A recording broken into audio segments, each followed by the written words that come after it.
For the vast majority of sports fans, and especially NBA fans, ESPN and SportsCenter defined our childhood.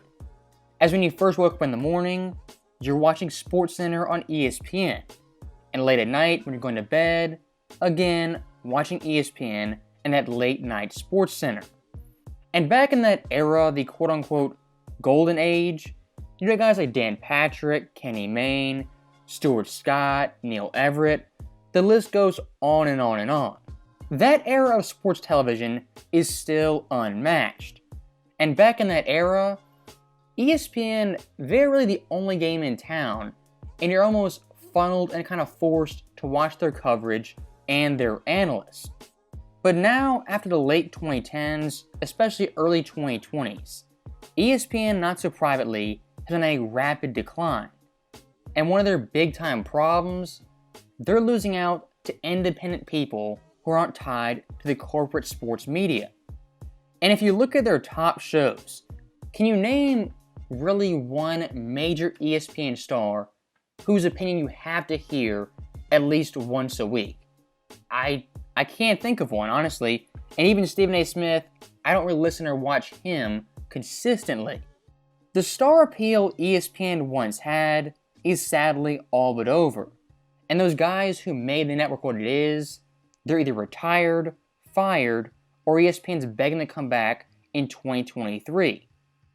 And this floundering network really only has one major successful show, that being First Take.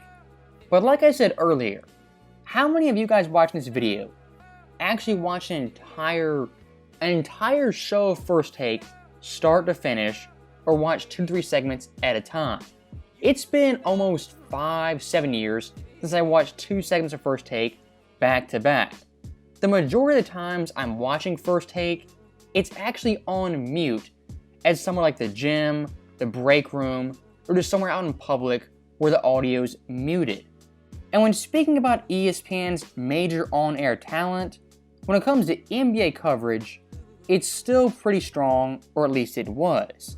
As looking at their finals crew, you have 3 icons, 3 iconic figures, that being Mike Breen, Jeff Van Gundy, and of course, Mark Jackson. And this crew was going strong since 2007. It's hard to believe it's been that long. But for an entire generation of NBA fans, these 3 men were the voice of NBA basketball. And through their tenure, they had some of the best moments of all time. 2010 Finals, Game 7 Lakers vs. Celtics. 2013, the Ray Allen shot. 2016, the 3-1 comeback, the block, the shot, that historic series. And when these guys were commentating the finals, we saw numerous players have just career-defining moments, like Giannis in 2021, KG in 08, Dirk in 2011, and even Jokic this year. And breaking up this trio, while bad, you would think, well, if they break them up, maybe the replacements are just actually worthy and actually really good to replace these guys. But unfortunately for us, if you haven't heard the news, Mark Jackson and Jeff Van Gundy are being replaced by 1, Doris Burke, the walking monologue, and 2, Doc Rivers, whose vocal cords need an oil change ASAP. And look, I love basketball, I love the NBA, so when it comes to finals, of course, I'll still be watching very, very closely.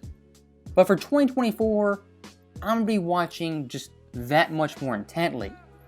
As for the entire 48 minutes of my television, I'm not joking, it's going to be on mute, because I'm not listening to Doris Burke and Doc Rivers when we had Van Gundy and Mark Jackson. And for those 2 guys replacing Van Gundy and Mark Jackson, best of luck. And for Doc Rivers, it's actually a pretty good assignment, as now being in the booth, it's virtually impossible to blow a 3-2 lead. Now, like I touched on earlier, when it comes to ESPN's failures, I'll make no bones about it, I want this network to fail every single day, every single year, till the end of time. As in the 2020s, the rise of the mainstream sports media, it's been pretty fun to watch. Whether it be on YouTube, social media, any other sites, Nowadays, fans who actually love the game, care about the game, can voice their opinions through different channels other than ESPN and mainstream sports media. And the knowledge some fans have, even on YouTube, about NBA history, the context every decade, it pales into comparison to ESPN and their pathetic coverage. As for ESPN, their quote-unquote old head is liver-spotted Mad Dog Russo, who plays the role of an old head in a glammed-up TV persona. And this guy is so bad, he'll have takes like the 1971 Lakers, 68 Celtics are the two greatest teams of all time. Or someone like Steph Curry isn't better than Walt Frazier. And look, respecting past eras is important, but takes like that, it's a bridge too far. And that's one extreme. On the other extreme, you have JJ Redick, who's the exact opposite of Mad Dog Russo. As when it comes to pioneers of basketball, Redick thinks they're complete garbage, worthless, and doesn't respect them. That is the conundrum with ESPN and their really polarizing sports coverage. There's no real middle ground, it's one extreme versus the other extreme. And that dynamic in a nutshell is why I think ESPN eventually will be doomed and beyond saving. As looking at their biggest star, that being Stephen A. Smith, even Stephen A. has slowly but surely shifted to YouTube with his own personal channel. And look, I don't watch that channel regularly. There's about hour videos, maybe 2-hour videos at the most, but I've seen some segments. If you watch that Stephen A. Smith, the real Stephen A. Smith, he is much different on YouTube than on ESPN or First Take, as his quote-unquote persona on YouTube is much more enjoyable and how fans talk about basketball and sports on a day-to-day basis. And for the future of sports media, to convey your points, convey your arguments, you don't need to be so outlandish, hyperbolic, hands in the air, going crazy, and being so over the top and animated. And the overproduction of these shows, having 15 cameras, the desk, all the bells and whistles, that kind of sports media coverage, in my view, it's like the dinosaurs waiting for the meteor, which is YouTube. And hopefully one day that meteor strikes them down and ends ESPN and that billion-dollar entity. As looking at the overall state of this company, in 2023, they'll do quite literally anything for a short-term boost in notoriety and a little bit of popularity.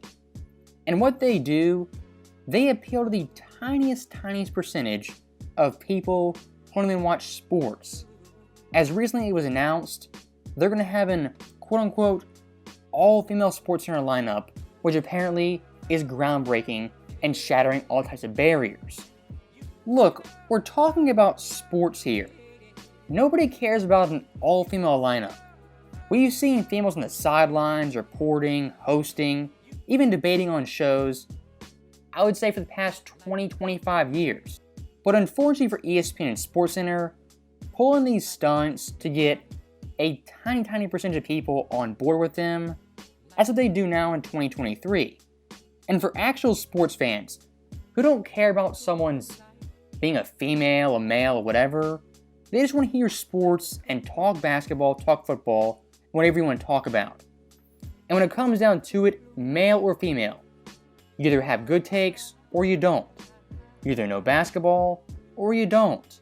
And at the end of the day, you're either entertaining or you're not. And to go full circle with this video, ESPN breaking up Mike Breen, Van Gundy, and Jackson, it's like Jerry Krause breaking up the Bulls, the Beatles splitting up, or an iconic duo being cut short before their time's over. And what I'm really anticipating in the future, when is Stephen A. Smith, the big-time moneymaker, going to walk away from ESPN, create his own studio, own content, and be independent? The day that happens is the day ESPN officially dies. Because right now, they're on life support with a trickle of an IV, that being Stephen A. Smith, keeping them afloat.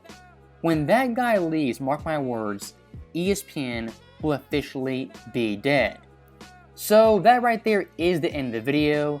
The overall story of ESPN, how they fell from grace and eventually will be a dead network. As always, thank you guys for watching. Hope you enjoyed it. I'll see you next time.